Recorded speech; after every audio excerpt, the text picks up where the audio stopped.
হ্যাঁ, ওদের জন্য ভাত বাড়ছে, ওদের জন্য বানিয়েছি আজকে কিছু। আজকে দই পনির বানিয়েছি বন্ধুরা, তোমাদেরকে দেখাবো কিভাবে বানিয়েছি। চলো শুরু করি। বন্ধুরা দেখো, এখানে আধা কেজি পনির আছে। আজকে আমি দই পনির বানাবো। পনিরটাকে পিস পিস করে কেটে নিচ্ছি।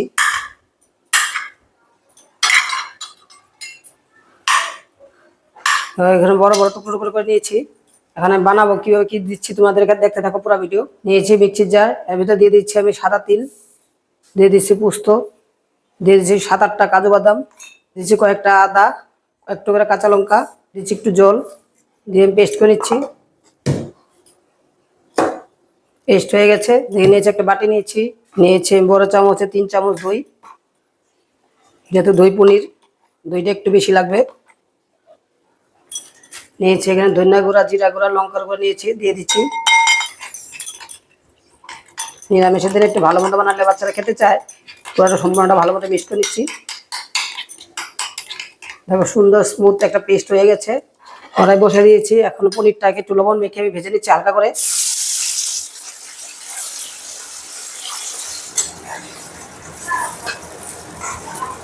দেখো পনিরটা ভাজা হয়ে গেছে। এখন গোটা মশলা সম্বাদ দিয়ে দিচ্ছি। পোস্তর যে পেস্ট করেছিলাম এটাকে ঢেলে দিচ্ছি।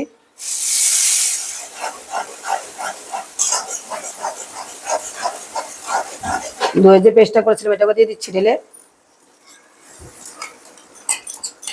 দিয়ে দিচ্ছি লবণ পরিমাণ মতো, দিয়ে দিচ্ছি হলুদ। ভাজা ভাজা হয়েছে, তেলের ভাবটা এসে গেছে। এখন আমি পনিরটাকে ঢেলে দিচ্ছি।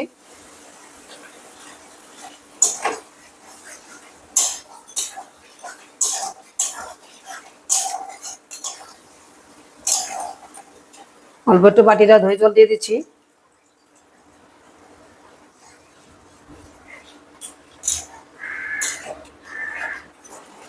দেখো হয়ে গেছে। লাস্টে আমি ঘি আর গরম মশলা দিয়ে দিচ্ছি। যেহেতু নিরামিষ আজকে, তোমরা এরকম বানাবে পনির রেসিপি, দই পনির ভালো লাগবে। এখন আমি দিয়ে দিচ্ছি 1 চামচ গরম মশলা গুঁড়ো, দিয়ে দিচ্ছি 1 চামচ ঘি,